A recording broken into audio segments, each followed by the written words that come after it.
VCR Redux will begin in T-minus 5 minutes. What the fart is VCR Redux? It's the show where we take movies from the VCR era and bring them back to today. Well, how do we do that? Well, we start by talking about a VHS classic, and usually you'll say something like, I haven't been this uncomfortable since I watched Meatballs 4, Meatballs to the Rescue with my parents. Oh yeah, or you'll say something stupid like, I wish we lived in a world where the Garbage Pail Kids made as many movies as the Muppets.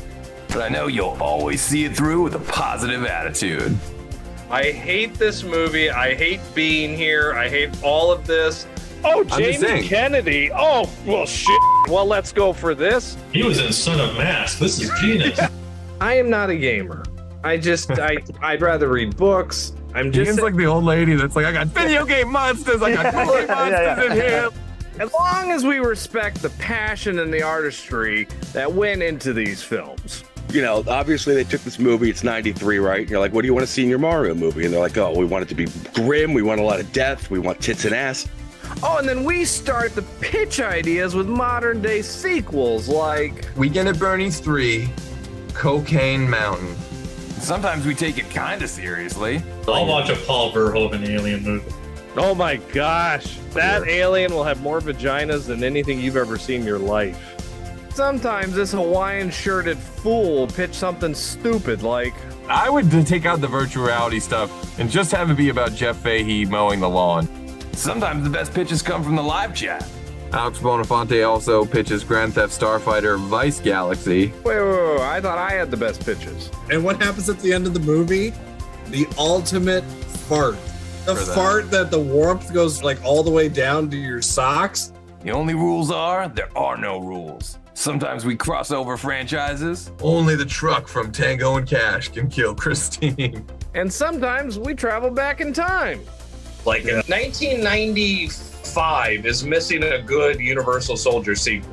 But you never know what we're gonna pitch next. What do you want? Do you want Daniel Stern behind like a muzzled mask? Like, We all know it should be Pesci behind the mask, and like underneath the mask, you should hear him going like fritter, fritter, fritter, fritter. you are so proud of yourself for that one. I can't stand you. I would also love to see a Charles Bronson version of It's a Wonderful Life. What? Direct to DVD. If you made a shot-for-shot remake of Scarface with Goofy as Al Pacino, it would be amazing. Oh my God. Dorsey, you need me to be the bad guy. It's like the worst 1987 Disney movie Disney's ever made. Schlongo, directed by Jim Wynorski. Like, I would watch a whole bowl of that. Do the John Holmes story. Add a comedy spin to it. Wow, the Wonderland murders are so funny. I'd watch it on my mobile. Something happens and he goes into a coma. He gets like, hit by a car or something. I know this is dark, but like, bear with me. He's got to go on. Did you just go like Hard to Kill with Ferris Bueller? I'd watch it on my iPad. If you want to just like throw in the kitchen sink, it all works. Like Alien versus Predator versus RoboCop, like if that works. Alien versus Predator versus Terminator, that works. Alien versus Predator versus Ernest, that works. That works. I respect everything you just said.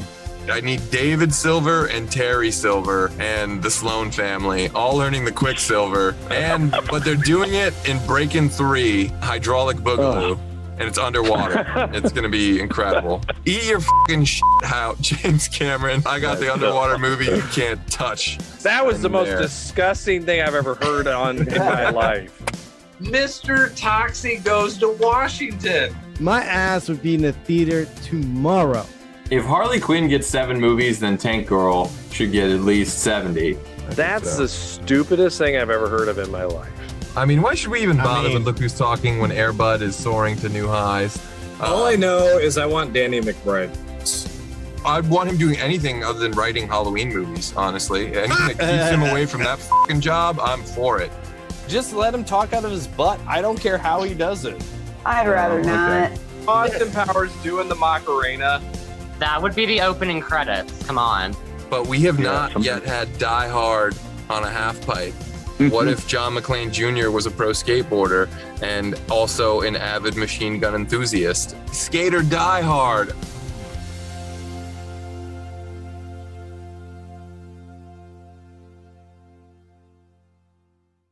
What up, virtual people? Welcome to the 190th episode of VCR Redux, where we take your favorite franchises out of the analog era and bring them back to 2025. I'm your host, pop culture punk Chris Stiles, joined as always by my co-host with the most complaints, film professor Ian Klink. Learn it, know it, live it. He is so Hamilton. At least he's not in full-on Mr. Hand form. But we also have two radical guests on the show tonight. First up, the third leg of our VCR tripod himself, Mac Daddy Mickey Torres is Mick back on the show. What's up, everyone? And rounding out this righteous crew, the VCR's favorite video store veteran and cosplay king, Scott Benson is back on the show. Come on, folks. Thank you so much for coming back on, guys. We are here today to ride some tasty waves, to catch a cool buzz, and to watch Phoebe Cates copulate a carrot. That's right, folks. This world needs Fast Times at Ridgemont High too, and we're here to give it to you. But before Ian goes all Judge Reinhold in the gas station bathroom, we got a dish on how Fast Times came into our lives and what we love about it. And of course, that goes double for you at home and everyone watching the live chat. Was it Love at First Laserdisc, Vital VHS? Hit us up in the chat and let us know how Fast Times came into your lives. But Scott, when did you first get Fast Timed? A couple of years after it released on video. It was one of those that we talked about a lot before I really knew. People were already kind of quoting that movie or whatnot. But yeah, that once I watched it the first time, it became kind of a regular rental. And that was, I would say, probably 86, maybe the first time I saw it. And then after that, it was just kind of off to the races. It became a staple movie that, I don't know what to watch. Let's just watch Fast Times again, that kind of thing. Oh, definitely. I could see Fast Times going into heavy rotation mode. Mickey, when did you first get Fast Time? You're probably it's a bit too early to be a McDate for you, obviously. No, this was HBO. Like, I remember watching this on HBO because, like, that's where I watched all these kind of type of movies, like, like Fast Times and Last American Virgin and all this stuff. Like, I saw these like on HBO, like late night, and they would kind of like go like one after the other. Mickey's kind of first deal. date, he bought a sack of oranges. Yeah. I know we go ahead. I was gonna say this is the type of movie that probably made HBO what it is. Oh, for sure. I can remember briefly, my first like taste of cable was, scrolling through the movie channels and seeing like Weird Science and Teen Wolf on. Like anytime I was like, wow, this is something else. This is like the video store in your house. It seemed so state of the art to young ass me. But what about Iowa Ian? When did you first get Fast Timed? I'm not gonna lie to you. I got Fast Timed real early because this is one of the first movies my parents had recorded on a VHS. Okay. And I believe I asked my mom. I think it was my aunt and uncle they had two VCRs. Ooh, and baller. so they used to rent a movie and record it. Every time illegal. It's not illegal. I used a VHS camcorder to make my copies, and they all had mono sound as a result. So, But like my parents were cool. They didn't, they weren't really censoring parents. They just kind of, I'd watch it. I'd ask them of stuff. They'd explain things, but like Fast Times, it's, if you're young enough, you don't know what's in the movie and what it is about. It's an interesting, fun movie it's got a really neat soundtrack. It's got really funny characters. I remember as a kid, like, what I remembered the most was, for some odd reason, when they tarnished Forrest Whitaker's car in that football scene. I used to laugh at that a lot. Like that's the stuff that I remember the most. But that's so funny because that's the kind of the stuff I remember the least. But I'll circle back to that. Well, here's what's interesting, and I don't know if you guys ever experienced this, but Chris and I know you and I have talked a little bit about this, but there was something about these movies from the early '80s, which is about the time of the movies that my parents would record. It's like, it's a recording of a recording. It's a dub of a dub of a dub. And so like the look and feel of the movies when we had them on those VHS tapes, the movies felt and looked different than when Yes, I know. Ian and his country club, they all circle jerk to the retro patina of VHS. I watch it, Fast Time Now on, DVD. And I don't like how it looks. Because I'm so used to that dubbed version of the movie. Honestly, I have it right in the, like further from my laptop on a 75-inch on Blu-ray. I love. See, this is where we kind of tend to disagree. I love the way that some of these older movies scan, even if they're like a Texas Chainsaw 16 millimeter. I love seeing all that grain and seeing some more sharpness come through. But I think you see more of the textures, and the textures to me are a big part of what takes me back in time. The Yeah. way I that thought the same thing. the way acid wash jeans can come alive in like a great scan of an OCN. You know what I mean? There's just certain I felt that way. Like I got like when I got Ghostbusters on Blu-ray for the first time, I thought the same thing. Like it was like 1080p and it's like, but like I felt like I was in New York at that time. Like it was so like dirty, grainy that I just felt like, See, I wish I had the like nothing is worse to me than having Up the Creek on Blu-ray. That's crazy. I know you love that movie. That's crazy. But I want my VHS again. Like I want my. No one took it away from you. I don't know. can't find it. I can't find it, and I wish I had it. I wish I had Fast Times on that VHS again because go watch it on YouTube. I'm sure the whole movie's on YouTube for free on VHS quality, looking like shit. And I'm sure that Shout or whoever put out the Blu-ray is not gonna have them take it down. We went to in the 80s, even going and seeing it in the theater, the image had a softer look to it than when you go to see a movie in the theater today. I think. Oh yeah. You know what I mean? Like when I remember seeing movies in the theater, I think, and that's where, movies like Jaws 3D and stuff like that worked a little better, or even Star Wars, where, that's why Lucas kind of went back and started remastering because all the scenes showed once you went into high def. But, when you saw Ghostbusters in the theater in the 80s or Fast Times or any of these on the big screen, it had that look. So I get it. It was only like, I think TVs were only capable of like 425 lines of resolution or something like that back in the day. It was a much. If you had like a really good TV too, Yeah, and it was a much let's softer be fair, picture. Though. We didn't know any better either. Those rental tapes back in the day were played how many times? So you'd get those occasional tracking issues a little bit here and there. Well, this movie famously, there it is. I knew one of us was going to bring it up. This movie has a very gold. When you could tune that in, I bet you the entirety of that song that plays during that Phoebe Cates scene, I bet you that sounded so garbled if you rented it from all the rewinds from that scene. That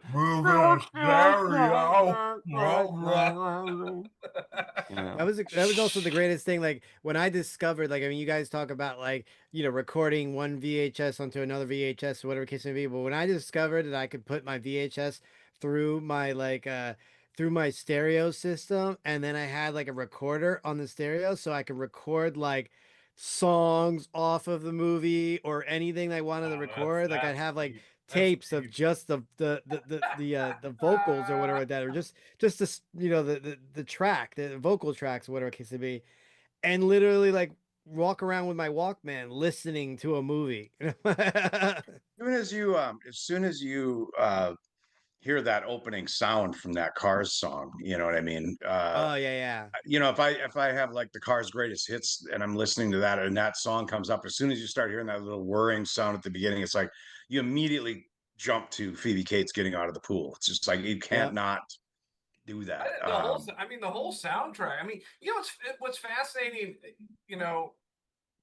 there's two different versions of the 80s, right? There's the 80s that people think are the 80s, which is all neon signs and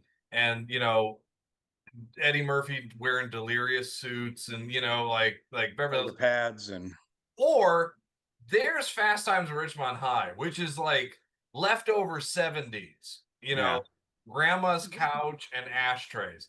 That was the legit 80s. To me, but you're right. That I was thinking about that the other day too, because it seems to me that the big kind of where we started to phase into that explosion of what when people talk 80s now, just like when you say 50s, everybody thinks greaser hair, leather jackets. You think 80s, it's like crazy hair, shoulder pads. I think that started right around 1984, and it really only lasted till 83, about 84. 87. And then we started phasing into 90s styles with the, the more wider lapel, double-breasted suits on guys and things like that. So, I mean, it was a short period of time, but that's what everybody clings to if you say 80s. And Ian's right. It's like there was disco bleed over for the first few years, you know what I mean, of the 80s. Yeah, and You had that's why I like that turned into like Fast 82, Times. 83. In a weird way, it's a holdover from the 70s era, just with hipper music and a few extra flashier moments. And so, in a weird way, I kind of feel the same way with Creepshow. Creepshow kind of has that 80s vibe to it as well. Like this is 80s, this is what 80s look like. It was leftover 70s, I A lot love in that. horror We films. I mean, we've talked about that a lot, and if you lived in the Midwest and you had grandparents, I mean, they're 70s looking shit stuck around well into the early 90s even. Oh yeah. But I was gonna say that yeah. because any you guys are Midwest guys and stuff like that, so your 80s probably look different than my 80s because I was always I was Jersey, so I was always on this I side. mean, I feel like if you were living in New Jersey, you were living the real 80s now. Now, granted, although at the same time, all the 80s teen movies do take place in the Chicago suburbs. So that is one thing. There's one thing that does kind of set Fast Times apart from the pack. Also, Fast Times predates the entire John Hughes youth movement of Brat Pack culture and stuff. They always concluded in every VHS collection or any Fast Times is always lumped with John Hughes, and I'm like, these are two very different. I agree.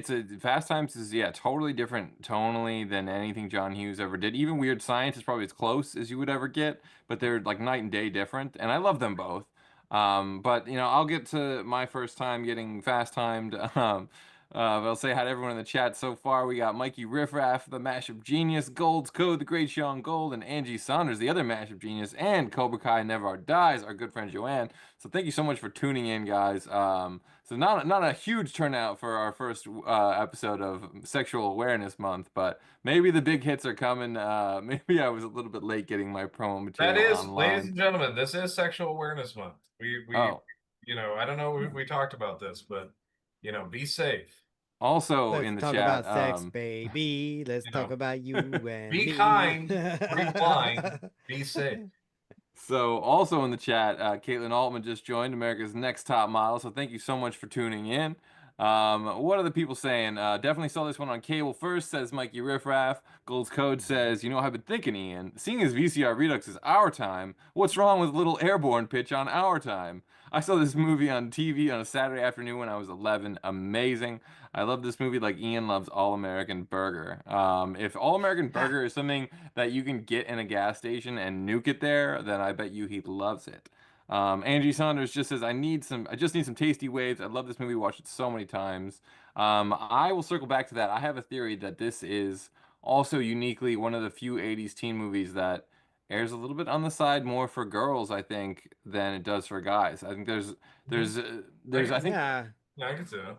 There's a little bit more to appeal to, and I think the female characters, I should say, are not your typical sex comedy, one-dimensional throwaway, like foreign exchange student, whatever, hottie McHot-Hots. Like there's, not that, they're, not both gorgeous, but there's depth to these roles, and I think there's relatability and there's like humility to it, and the fact that Phoebe Cates is like kind of one of like a know-it-all, but she obviously really isn't. It's sort of revealed at the end, she gets humbled like everyone else in this movie. But also in the chat, Gold's Code saying, Chris is Damone. Look at him. Give me those Earth, Wind, and Fire tickets, Chris. Chris was this close to working at 7. Oh but my Ian gosh. is the real Mr. Hand. You know what? I think I was I would like to think that I'm more Spicoli, but you probably have to split the difference between Spicoli and Damone. I probably started high school much more like Damone and maybe ended it more like Spicoli. But Angie Saunders says the song intro moving in stereo while Linda, oh, song, okay, it's moving in stereo while Linda undresses while Brad fantasizes. I'll be So honest, I can't listen to what is it? I Want You to Want Me by Cheap Trick without thinking of him actually like, you don't know Cheap Trick? You know, I want you. You forgot about the centralization of this guy. Yeah, he's calling the Fandom. The charisma of like Ronnie G, you know, whoever. Yeah, I want you to want me. Yeah, mama's all right, your daddy's all right. Yeah, that's all I can think of. I swear. Like that's, you know. So it is interesting. Damone is a classic character, kind of underrated. Spicoli is a character that, I mean, we're still living in a world of Spicolis, and for good reason. Well, yeah, but that's like, like, so we talk about like the difference, like I think you guys hit the nail on the head as far as this being more of a representation of like kind of a Midwest kind of vibe going on. California too, I guess, Oh, but no, it's very California, but yeah, it California. yeah, we were It's like, remarking on like the. Spicoli was like lost on me. Like, I didn't, he wasn't my Hmm. favorite character in the movie. Like, Oh, I'll put it wow. that way. Are you a Damone fan? Yeah, Damone is definitely the guy that I associate it more with. He was very more like a New York style kind of I could Jersey see kind of that, yeah. guy, I could see the Mickey being a bit of Italian a kind of Damone. thing going on. So I was very familiar with that character. So I was just like, yeah, that guy's cool. And then like I could see Mickey obviously selling stolen speakers out of like the back of his mom's, I car. relate. I relate to the guy that works with Brad, who, what's the secret sauce? Buffalo sauce and mayonnaise or whatever. there was The guy that was it. Thousand Island. Yeah, but the other one was ketchup and mayonnaise. Yes, Arnold. Yeah, ketchup and or whatever. mayonnaise. I relate to that. Did you have a great piss? Mister, I'm gonna kick 100% of your ass. There's a lot of great Hope you lines had- in this movie. I mean, it gave us, really the first Judge Reinhold, fuck taps. To me, this is the real Sean Penn coming out party. And How do you obviously- how do you go from like employee of the month to like getting fired? I mean, honestly, this movie is, like you said, this is quotable through and through. And it's like yeah. all kinds of different characters. It's not just the one character. Like you can quote Spicoli, there's people quoting Mr. Hand, Oh yeah. I quoting love Judge Mr. Reinhold Hand. in his situation. And I think, honestly, if you think about like the characters really are kind of relatable regardless of where you grew up to a degree, regardless of where the movie's set. Because even though Spicoli's technically a surfer, and there might be a little of that blended in with the Vans or the open shirt kind of stuff, but as far as the styles go, I think, like, we're sitting here talking about which character did you identify with. I think you could ask that question of just about anybody who saw this movie in the 80s and say, which one were you? Everybody had one person in there. You were either like the naive girl who's wanting to learn about sex, or the girl who was really experienced and really wanted people to know how experienced, even if it was, embellishing a lot. Or, for me, I was almost somewhere between Judge Reinhold and Rats. So, you know what I mean? I kind of started out a little bit on the nerdy side of junior high, you know what I mean? So, you So kind of get that where it's just like that awkwardness of like you're on your first date and you're really kind of like, I don't really know what the hell's going on here with this chick. And, Oh yeah, we've all been there. So I'll get to my first time with this movie in a sec. I do want to catch up on the few little things in the chat. Gold's Code remarking about the soundtrack, which I had to double down and agree. Gold's Code's and the soundtrack was amazing. Everything was amazing. Even the cut scenes were amazing. Where Spicoli talks on the phone about driving to Mexico from school. I don't know if I've seen the cut scenes from this. I've seen the documentaries and stuff. There's an extended cut too that I haven't watched or whatever like that, but apparently there's like so much more on there too. Also, think Gold's it was Code saying, give some love to Mr. Vargas. He switched to decaf, which I think you mean Sanka. But that's, of course, the great Vincent Schiavelli, who, yeah, his thread kind of gets lost. I feel like they must have had more of his character in the longer cut. Caitlin Altman saying, I haven't seen this film. Well, thank you so much for tuning in. Cannot thank you enough for that. And Angie relayed a message from Whiskey, who could not join. Sad that we won't have Whiskey tonight, but... This is the first time I watched it was on a rented VHS tape with damage over Phoebe Cates, just like you dirty animals. So yeah, that sounds like the all-American way to watch this movie. I came into this movie in a strange way.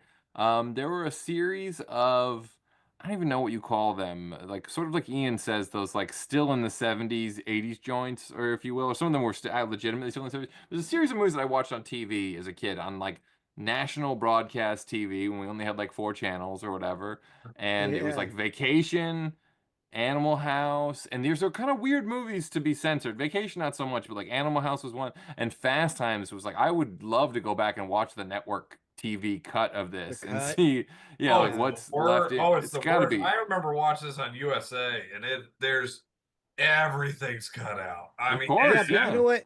But you know There's what? It's some probably gold a in pretty that. clean There's some family. gold Yeah. in that. Yeah, I think so too. And it's probably a pretty family-friendly movie when you cut everything out. It's Because truly cut out, and like today where they'll just blur nudity or things like that, you know what I mean, to keep the scene kind of going on certain shows. You know, you watch movies and it's like clearly they just blur areas out or shorten it a bit. But in Fast that's Times, not a in network those move. days, They'll I do think that they just shit. They'll drop do it. that on USA. They're not doing that on ABC or NBC back in well, the they day. blew it up. They'll zoom in. Yeah, they'll zoom Yeah, in. So yeah. yeah. Like Phoebe Yeah. Cates is like this in the movie. I mean, it's Yeah. like that's you know.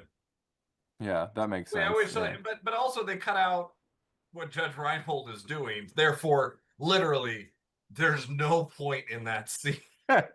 I mean, It let's does So kind of yeah, negate that, that doesn't must it? be like a weird continuity thread. If without that setup, you must think like, Oh, oh, it's they literally got together. Oh, okay, I guess they're together now. I mean, literally, they have him like looking out the window. It does the blow up of her and him kissing her, and then she like is clean, doing that thing with her ear, Mhm. and then it just cuts. It just cuts. She does go to the bath. next She scene. does open the bathroom door on him, I think, but they kind of portray it like she walked in on peeing or something, or didn't they? Or didn't they leave it that way? I think so. I just remember it's just like no, this is like I'm watching because again I grew up watching it, so I knew the parts that were supposed to be there.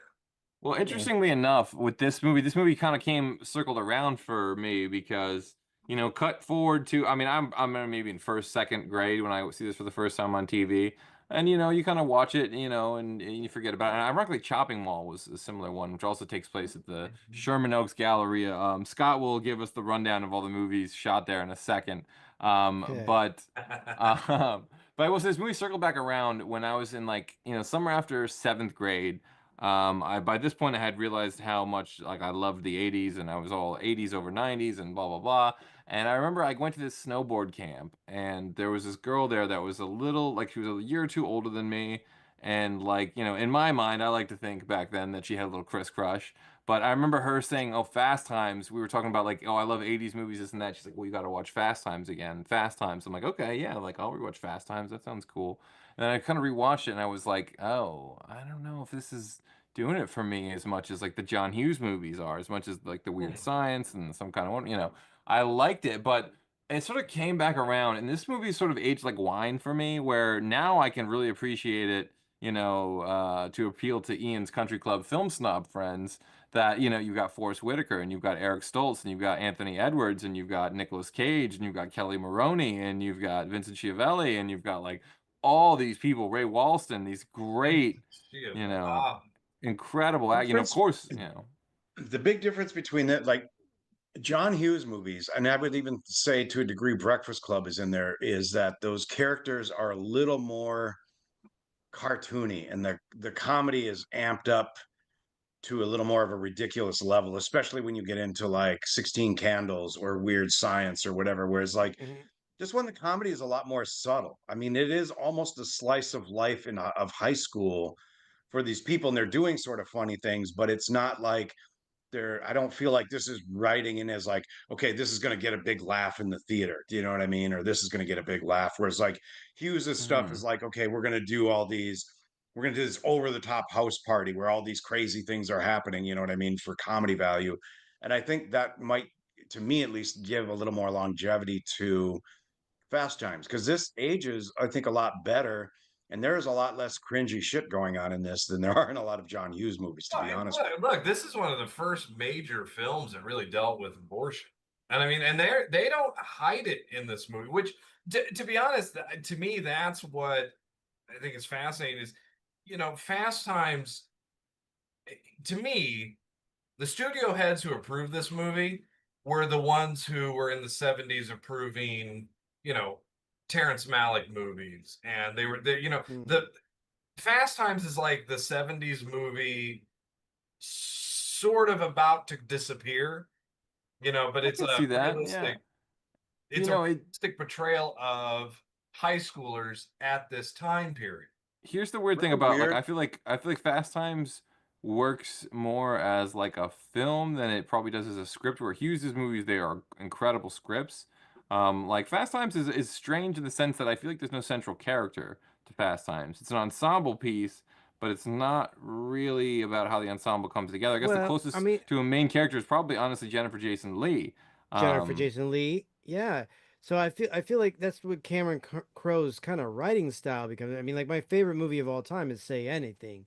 So the you know the two focal people in that is obviously Ione Skye and John Cusack. And John Cusack. Those are the two focal points. So I feel like in this movie, the two focal points are actually, and then more to what you're saying, Chris, are Phoebe Cates and Jennifer Jason Leigh. Yeah. Like I feel like that's Gary and Wyatt. Points. That's the Gary and Wyatt of this movie. Yeah. Essentially. So I feel like those are the ones like we're seeing this story go out, but we're seeing like these characters and how they relate to them. Like basically like, Spicoli is in Jennifer Jason Leigh's class. So that's how we get Spicoli. So that's the correlation there. Oh. And then it's like Phoebe Cates and there's a teacher, there's Judge Reinhold and like how it relates to her. It's like also Jennifer Jason Leigh, his brother. This is almost like a light version of Robert Altman's Shortcuts, where you've got all these random characters that are just crossing paths in different ways throughout. But you get introduced to them mostly from those two characters. Yeah, and what I was going to bounce back real quick on that Ian brought up with the abortion thing is that I think this came out like, if not the same year, either right before or right after Last American Virgin, and that was a much more central point to that movie. Yeah, I was gonna say it does compare to that quite a bit too, with the whole like Damone and that love triangle with Jennifer Jason Leigh. It definitely is of that era, of that time, I think. And I remembered that as a comedy, much more of a typical 80s boob comedy. And I went back and watched it recently, the last few years. And I'm like, that is one, it has a very depressing ending through and through, but it's got funny moments, but it's also got some really awkward, messed up stuff going on in that too. Yeah, well, that's the other thing in this is that it's got a lot of the awkward stuff, and maybe it's more truthful this way, but I feel like most of the characters in this movie don't have much in terms of a character arc. Like, it's a slice of their life. It's a bit more fly on the wall, but I feel like obviously Jennifer Jason Leigh goes through a lot, but I don't know if it's so much like, she does go from like, yeah, I want to have sex to like, I want a relationship. And gets back together with what's his name, but they don't go all the way. It kind of goes from like the high flying super employee to fired and kind of disgraced working at the fish place or the seafood joint, mini mart, and finally kind of redeems himself by foiling the robbery at the end of the movie or something. Where it's like, so he kind of had a dip and comes back, and Spicoli kind of bonds with Mr. Hand. So a little bit, yeah. It's just, but it's all little things. None of it is a huge, at the end of the movie, it's not like somebody is completely different. You know what I mean? It's just like, okay. Well, I don't say that to denigrate the film or anything like that. It's just like, almost like Days of Confused. Almost no one has a character arc in that movie except for Pink, But I do love the fact that you get that little, like, at the end, you kind of get like where they end up kind of deal. And that was like, I remember. Oh, I love that. That's the first time that I've ever seen something like that. Like, that's a touch. That's a touch that you see all many years later and Can't Hardly Wait and movies like that. It became a staple of specifically teen movies. Yeah. Do you know why they did that? No, that's American Graffiti, isn't it? American Graffiti, yeah. It came from It came from American Graffiti because George Lucas just had, Rich Dreyfuss got on the plane, and credits started rolling, and it was the studio bosses who said, "Well, what happened to him? What happened to these people?" And so when Lucas put that in there, he was forced to put that in there. It really became a trend that movie started to do. Give a little glimpse as to the point where if you told me I had to do that, I would hate it. Like, it's like 90s. Well, he did. It's like 90s outtakes during the credits. Like, oh, remember when Tim Allen dropped his line? And that's why in Animal House, They literally told him you have to do the same thing. They told John Landis, you got to do what they did in American Graffiti. You got to tell us where these people are. And he's like, you're kidding, right? It's very like, you know, honestly, like for me, it's like, if it were also like harken back to like my watching Benny Hill back in the day. At the end, it was always like the freeze frame of like different characters or whatever. That yakety sax. I love Mickey is. I kind of want to start a YouTube series where I just do I'm those mad at freeze this. frame text endings on every movie that doesn't already have one. You know, like Chris Stiles became a bum. no job, no income, no residence, no legal tender, just a fucking bum. I will say this though. It is National Teachers Week, and I will say this. This is why I love Mr. Hand. Not because he's a jerk in the classroom. Not because he, all that. I don't like where Mr. Hand is awesome when he shows up at Spicoli's door and says, "You owe me 4 hours of class time." That is a dedicated teacher. You can't tell me Mr. Hand doesn't care about Spicoli. Just because you got drunk and went to the gas station and were like, "You owe me 4 nachos," that was your big moment. That is the best moment ever. I don't care what anybody says. So, that's a teacher right there. That is such a fucking cruel person you are. I feel for all your students right now. Whose homes you show up in for wanting to give a student education. Yeah, I know you show up in all people's homes. And you're like, I'd like to talk about Undertaker and his pals for the next 6 hours. Because it's a great film. That's why I'll talk about it. So Gold's go with our first pitch because it is pitch time. Gold's go with our first pitch. His pitch: Mitchell transfers to Ridgemont, where he must team up with Jefferson, Spicoli, and Hamilton to go against the Lincoln Preps, who are out for revenge. It's fast-born, tasty waves for real, brah. I love that. That actually fits like a hand in a glove, I think. Also saying Washington was like, "Hey bud, we left VCR Redux because it was bogus, and if we don't get our own rules and pitches, we'll be bogus too." So Angie Saunders with the pitch as well. Her pitch: Spicoli blew all his money, and Rat and Stacy broke up. Brad ended up super rich, and Damone became a homeless guy, and Linda became a famous stripper. I love that. Angie's been crushing it with the pitches lately. Dustin Nino and Michael Ricci. Like, why did it go that extreme? Like, what? Hey, probably if you because got it, like she was so far behind the 8 ball. I mean, her friend was like already like getting pregnant. Hey, it's the best business there is. You got it, you sell it, and you still got it. Hey. Jeez. But also in the chat, Michael Ricci saying, "Hey VCR crew," and Dustin Nino from Retro Fiend, makers of the finest canon martial arts doc, saying, "I've come for the airborne." Well, it is a few comments above you in the chat. So, yeah, I don't know how you would pitch this. As I don't, want to fall into our big chill trap that we often do with these movies, where like, who died, and then now we all get together. The only thing I could come up with, I mean, because what we talked about, it is a vignette movie. Right. I mean, that's really what it is. And to be honest, you don't want to do a reunion because I think a reunion is cliche. And let's be honest, it was done with American Pie. Like I agree. I say do a reunion of the TV show version of Fast Times. Get Dean Cameron and Patrick Dempsey. Sick man. And I'm all for it. Nobody acknowledges that TV show. We're talking about it. God damn it. We're fucking talking about it. Amy Heckerling was involved. It's canon. But I do think, like, I think I would love to have Amy Heckerling back. But it would be interesting to see who are these. Cameron Crowe's got to write it. Well, but who are these people? And let's be honest. They're retiring. This isn't a midlife 40s crisis here. These guys are back in the same nursing home, and it's fast, and it's slow times at Ridgemont.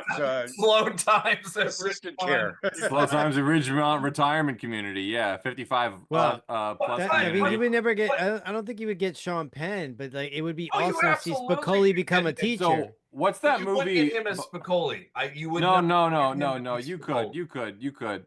What's that movie where he played a real Spicoli-esque dude again in like the late 90s? Any movie? Like what? No.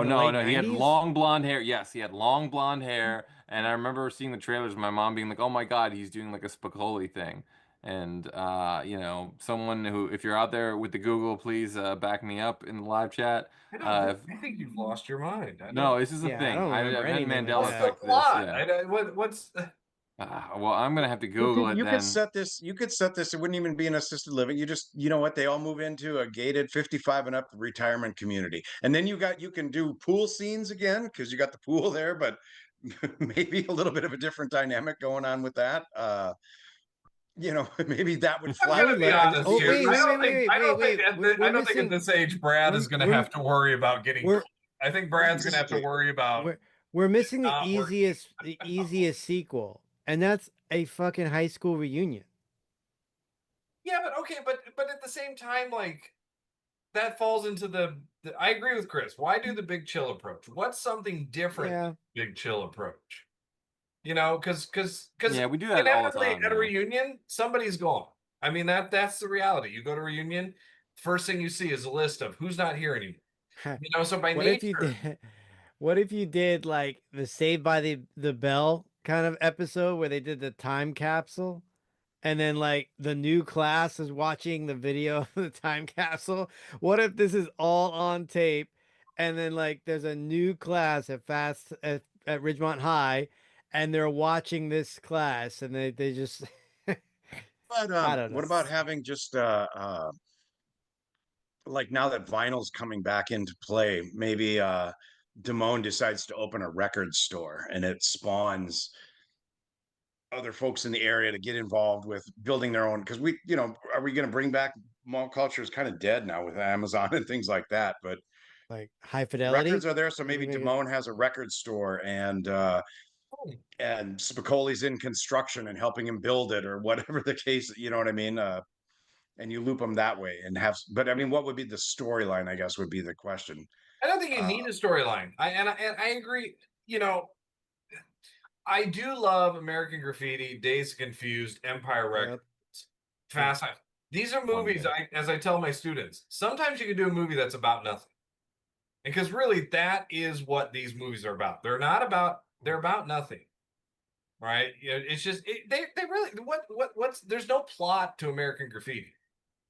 You You're know, just dropping there in on are these people plot- for a slice of life in one Yeah, there's night. literally there's plot points that get us to the ending. And same thing with Days of Confused. What is it? It's a night in Texas in 1975 or 76. That's it.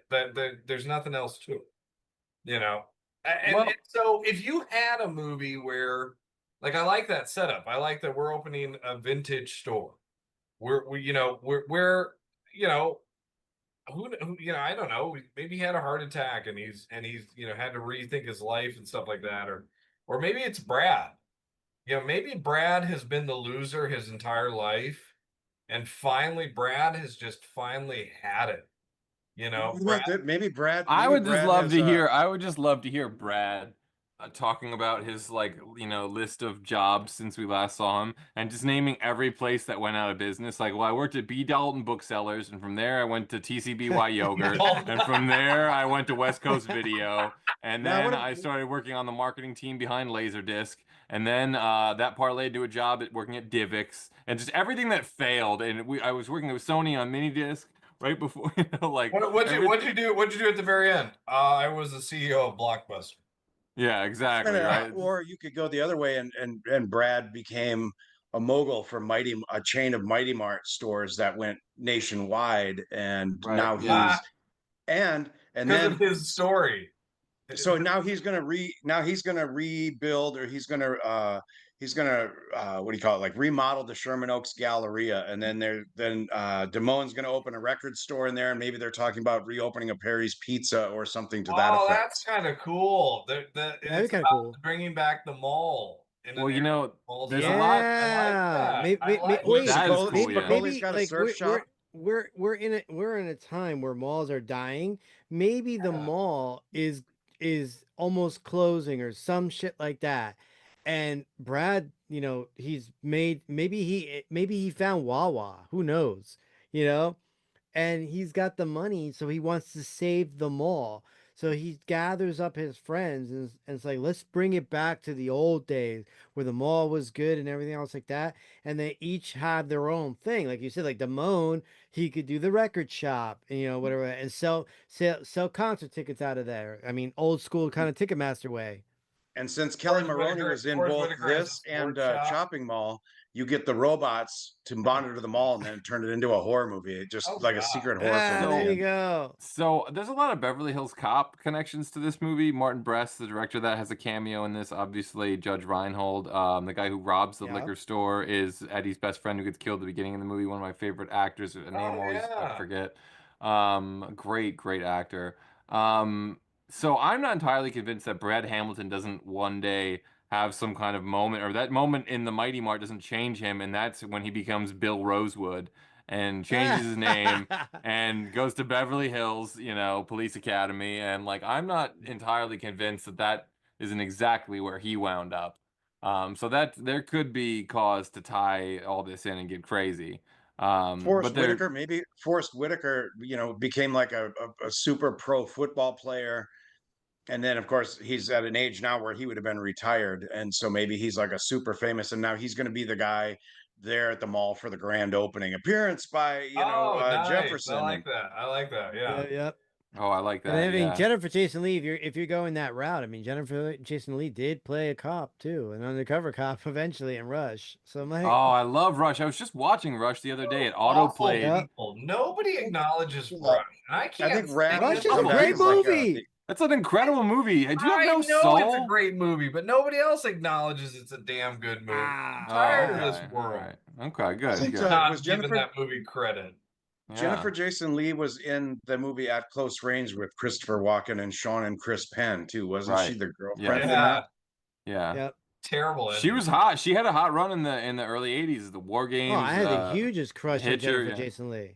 I meant like her career was hot, but yeah, for sure. She had a career, but I mean, she carried that on. I mean, Dolores Claiborne, you know what I mean? Like she into the 90s. Single white female. Yeah, God, single white female. Oh, that's right. Yeah. white Wow. female. Oh, I forgot about that. Yeah, But she the, had a sneaky good ass career. Here's the problem, though. Two of the great teachers in this movie are gone. All right, Ray Walston and Vincent Scarvelli. Chiavelli. I know he was gone. That's awful. Yeah, he was in Ghost. I mean, they're so. How do you do you have the teachers? Do you have the Mr. Hand had a son who's as much of a jackass as he was to a degree, and maybe he is Judge Reinhold's accountant for this mall project, or maybe he's the villain that's like hitting him with zoning violations or obstructing this revamping of the mall. Something to that effect. Do you know what I mean? It's like, wait a minute, you're Mr. Hand's son. Good enough to be a construct. Like No. this man could actually do something. The dude that's got to be in the way of the mall getting back, opening up again, is the freaking manager from the burger joint that fired Brad. Yeah. The guy who complained about his breakfast. The guy who complained about his breakfast. Yeah, he's the one. He's like, wait a minute, you're the asshole that told me you were going to kick my ass 40 years ago. No. Maybe he's like on the board of he's on the board of the town or whatever like that to and he's zoning laws, and it's like, no, we're not doing any of this kind of stuff. He's trying to like sell the mall to like a fucking parking lot or something like that. Spicoli has to be like a Kramer-like character where he just kind of bumbles through life and keeps falling into money for weird reasons, because it even says that he rescues Brooke Shields from drowning. And two-time Oscar-winning now Sean Penn to do this. I know. He is not doing this. The funny thing is, no way, that shape, or form. Sean Penn's whole arc in the thing is just telling old stories about, oh yeah, in the 90s when Ozzy came to town, I saved him from some crazed fans, and then that kind of stuff where he just. I feel like if they did it in this world, Spicoli would be dead. Like, because they couldn't get Sean Penn, so they'd be like, "What happened to Spicoli? He died." I will say though, somewhere out there in a different universe, there is a show centered around Spicoli that is like Cobra Kai style, where like he's run down, he hasn't surfed in a while, but like You know, he like, gets involved in some sort of surf tussle on the beach and it awakens like the inner stoner. He starts smoking pot again and, calls up Anthony Edwards and Eric Stoltz and they, Where is Eric? Where Does he is does he Eric finally Stoltz? call like Forrest Whitaker up and say like we ruined your What car? Like, what happened? Can I just say what happened to Eric Stoltz? Where is he? So I had the pleasure of meeting Maddie Corman, who plays Eric Stoltz's younger sister in Some Kind of Wonderful. She's also Zuzu Pebbles in Adventures in Fort Fairlane. Yeah. She's in a ton of great stuff. She was in Swingers. She's in so many classic movies. But so, I was talking to her about something that I've always heard about. Eric Stoltz was on the verge of getting fired from Some Kind of Wonderful, which was right after he got fired from Back to the Future. So that really hurt his career, and I think he didn't really want to do those types of movies. They were dyeing his hair. They were making him like, dye his hair and layer him in makeup to hide his freckles and it's just like, why are you doing this? It's if this is what you're gonna do, don't cast this guy. God, I think Killing Zoe might have been the last movie I remember seeing him in, and that was way back in the 90s, right after Pulp Fiction. Oh no, I mean he's always great in things. I remember seeing him in Rules of Attraction. Jackie Brown? Was he in Jackie Brown? No, he's in Pulp Fiction. I thought he was in Jackie Brown too. No, but he is in, like I said, Rules of Attraction. He's fantastic in. It's not a huge role, but he's very good in it. Well, I want to see him. I mean, even though his character is like just a one-line role, like for the sequel, I'd love to see his character develop. I don't want to see Nick Cage. I can't do another Nick Cage. I can't do. Well, I mean, I think it would be cool to. I mean, that's another thing. It would have been interesting to focus on a lot of these characters that are swept to the side in like if you had a time machine and you can go back and make this sequel like in 1983, like give me like more about Anthony Edwards and Eric Stoltz, give me more about Nick Cage, like the hangers on, that I don't know, he wasn't even remember he was Nicholas Coppola in the credits for this too, which who's the girl that played Tina in Nightmare on Elm Street? That was Judge's girlfriend. I can't remember her. Right, yeah, it's Amanda Wyss. Yes, she's around. She's doing, she's still doing stuff, doing conventions a lot. She could get her probably back in. Maybe she finally comes around to reunite with Judge Reinhold after all these years. Kelly Maroney, Pamela Springsteen, like the people that like don't get stories in this movie are incredible. I would love to see more of that. And ironically, Kate's retired outright from acting too, if I'm not mistaken. Right, I think she quit not long after like Gremlins or something to that effect. Oh Phoebe no, Cates, she was doing stuff I think into the 2000s, I believe, and like maybe directing or something. She ended up marrying what, Kevin Kline, right? Are they still married or? Phoebe Cates, yeah. Her and Kevin Kline are very still very married, and they're very active for juvenile diabetes, which is awesome because their son is a juvenile diabetic, and like she does a lot of stuff with the diabetes fundraising, that's cool, stuff like that. Well, that's cool. Good for them for, doing something. So there are some more pictures in the chat though. Sorry, for them for doing something. Well, I don't know. Like, good for you for not dying. No. That came out awkward. You go. You're doing something. I like you. Hey, you fucking do something over there. All right. Okay, so just get to wasn't it the Matthew Fox his whole his whole company or like his whole project or whatever was do something. I don't know. That's an inside baseball again. Matthew Fox's production company. All right, I don't have that one in my Rolodex. Well, he was doing something too. Wow. So Gold's Code the chat saying Ridgemont the next generation meet Principal Damone. So that's interesting. The principal that might be selling drugs to the kids at the same time. And like Bad Principal, like as a movie, I'd watch it starring Damone. It could be worse. Michael Ricci says I wouldn't mind the same TV idea as Weird Science did. Fast Times might be cool on TV. So Michael, they did a series in the 80s. Amy Heckerling was involved. Like I said, Dean Cameron played Spicoli. I don't know who Patrick Dempsey played, but he was in the. I think he must have played Damone. I guess. Damone. You put Damone in. Damone is an investor in the mall after getting out of prison for insider trading. Not great. Oh yeah, I like that. So the interesting thing too, about I'm losing my train of thought here. Shit. Well, then I'll go to the next pitch. But Dustin, you with the pitch. His pitch: a ninja teen hides in plain sight at a wild SoCal high school, dodging assassins, acing chemistry, and surviving mall fights, all while trying to make it to prom. Ninja times are fast. I like that. I love the use of ninja. The Anytime we can best get part that of going. that movie is the poster. Oh, for sure, for sure. Speaking of crossovers, though, Rex Manning, Gold's Code saying Rex Manning went to Ridgemont High. Say no more. And hey, I would not be opposed to a Rex Manning origin story taking place at Ridgemont.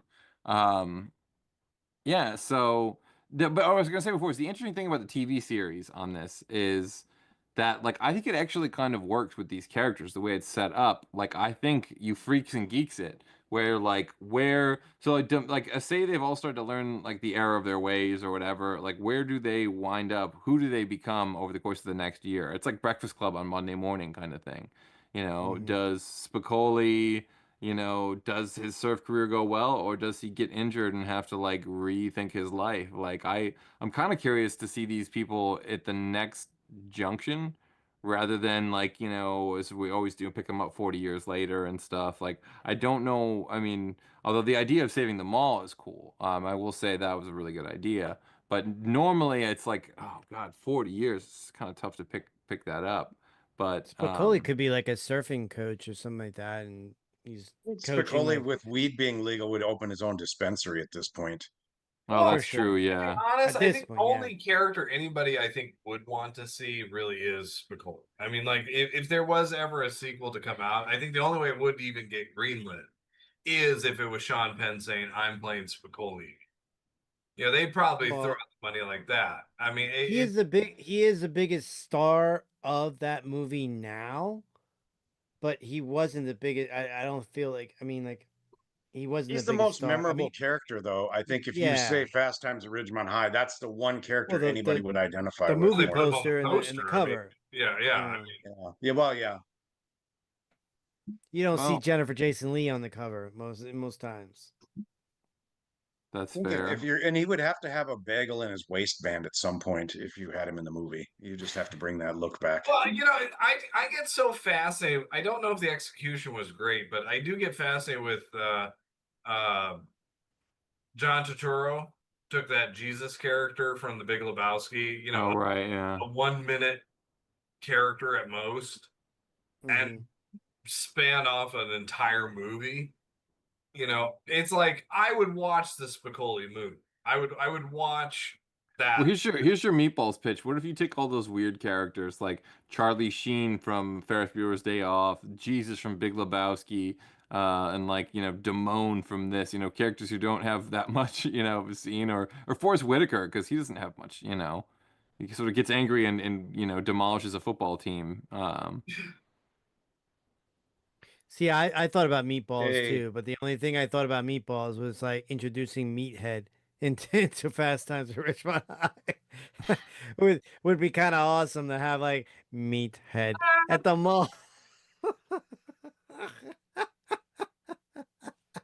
I could see, you know what? Goodness, man. I could see him in Hamilton's car, Meathead. Not the cruising worst vessel? thing ever. Meatballs. If you gave me, oh God, okay. So use Meatballs 2 as your blueprint for a Fast Times 2, right? Like none of the characters come back, none of the actors come back. It's not even like Ridgemont High anymore. It's Ridgemont in name only. It's Can not the you same school. imagine? It's not shot in California. But you just act like For it's 1 everything's second, cool. can you imagine Spicoli selling weed to Meathead? I don't know what this is. You know what? But it's kind of cool. That might be better than Fast Times 1 or any Meatballs film. There is also a pitch from Whiskey, the great Alex Monafonte. So his pitch, local hero Judge Reinhold takes up martial arts for more street cred, but when Spicoli lets him know that Sensei has been getting a little too handsy with the babes, the student must take on the master. Steven Seagal in fat times at Ridgemont Strip Mall. Again, the best part of this is the poster. Yes. Steven Oh my Seagal God. in that He death. could be a mall cop, like At Paul the food Blart. court. Yeah, mall security. Oh my God. I Oh my love it. God, that would be I so love it. awesome. This might be the best. This might be the best Seagal pitch we've had yet. And we had ninjas in this one. This is the audience really saved the day on this one, I think. But also, Gold's code has ending. Sean Gold finally breaks with his pitches, blows reward money. Breaks in with his pitches, blows reward money on making a low budget movie with Nino. That is the ending I want to see. The ending we all want to see. Michael Ricci also saying, "Oh, that John Turturro spinoff was so horrible. I should slap that out of Ian's mouth." Oh, so. it was not good. I didn't think it was, but I'm fascinated with the idea. How do I take a character that came on screen for 1 minute and they greenlit millions of dollars to make that movie? It's fascinating. Night at the Roxbury is right in there with that too. I isn't agree. it? All this, and we can't get a Dutch spin-off from Karate Kid 1, the best character ever. Oh, I thought one you of meant the these days. movie Dutch. That's what I thought so too. It's like, I'll take an Ethan Emery and a Al Bundy nowadays. There's a movie. We got to do Dutch one of these days on VCR for the Thanksgiving special or something like that. Man. Hey, you know, I just thought about something when I was rewatching this movie. It could be a Christmas movie. It does take place in Christmas too. Oh, interesting. Yeah, I could see that happen. This spans the entire school year, doesn't it? Technically, I mean, doesn't it kind of go the entire? You know, that makes me think. When you think of Christmas movies, I always think of Less Than Zero. So what's the Less Than Zero version of this? Like, God. 5 years later, everyone's fucked up. Like everybody's Spicoli got sober, and everyone else got fucked. Like that's a movie. Jennifer Jason Leigh would be on her like her 8th kid. She's on like the rush. Yeah, she's like doing all that shit. She's all coked out of her mind. Phoebe Cates is stripping for heroin. And Brad Hamilton is homeless because he can't hold down a job even in the in the minimum wage market. Damone is like Pablo Escobar. Keeps failing drug tests. Damone becomes a drug kingpin. Damone might even be doing hits. You know what I mean? That might be like a low rent hitman for people or something. You never know. I love that. That would be a fun movie. Well, here's something that never got addressed, which I thought was so like, you know, like, I mean, I don't know. It's so fucked up that Damone literally like takes his best friend's like girl. Wait a minute. What about Damone and Spicoli in a buddy cop movie? Like they have no scenes together. Is it just me or do they have zero scenes together? They don't. As long as when he's doing what he needs to do, he's not wearing his socks. Just the worst. I don't know. I think that would be cool. Like with their amount of mystery, you know, if you had a time machine, you could make this just a few years later. Like someone from, you know, Ridgemont disappears and they're on the case. Like, and I think there is a scene with Spicoli and Damone. It's during the time when Forrest Whitaker is asking about the Earth, Wind, and Fire tickets for his brother. And then like Spicoli comes in and like he is friends with the kind of the brother kind of deal. And right. So it's kind of like a passing thing. He doesn't interact with Damone, like basically saying like, "Hey, you got any like Beach Boys tickets or some shit like that?" What about that? He's gonna kill me. No, he's not. He's gonna kill me. He gonna shit. Then he gonna kill me. Make up your mind, dude. You can't do both. Shit, or is he gonna kill us? Dad's got an ultimate set of tools. I forgot about that. I can fix that. That part and the ending where he throws the coffee on the guy. Oh, that's great. Yeah. Well, you know, I think I'm surprised. It's always the ones I don't think we're going to pull it off. I think we came up with some pretty good pitches for Fast Time sequels. I would happily pay to see it. Yes, indeed. So I guess then that means it's time for me to say that you Fandom fans might want to tune in next Wednesday at 9 p.m. when we finally make Ian's dreams come true for our Porky's episode. Oh, gosh. Just let it out. I know. Yes. Breathe it in. Yes, I know. It's finally happened for you. Only took me 190 freaking episodes to get a good show. I told you, stick with me, kid. We're going places really slowly. But as always, if you enjoyed this video, the best way to help is to smash that like button and leave a comment telling us what movie or TV franchise that you want us to cover on a future episode of VCR Redux. And since you're already doing that, you might as well go ahead, like, subscribe, and follow Fandom Spotlight and Pop Culture Punk. Till then, back up those Betamax, rewind those Laserdiscs, and we'll see you at the movies. This is our time.